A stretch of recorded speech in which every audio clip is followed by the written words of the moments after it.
You're welcome to live a light on the hard way. Not all storms come to disrupt your life. Others come to clear your path. What this quote means is, not all the difficult situations will come to destroy you.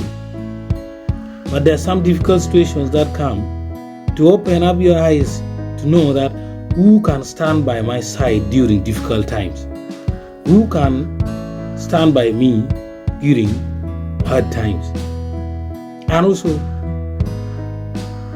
it will make you see other opportunities during the difficulties. It will open your mind and brain or eyes to think of the available options in those difficulties. So not all the storms just come to disrupt you. There are those that come to clear your path so that there are no sand on your way, there are no dust in the air that you breathe.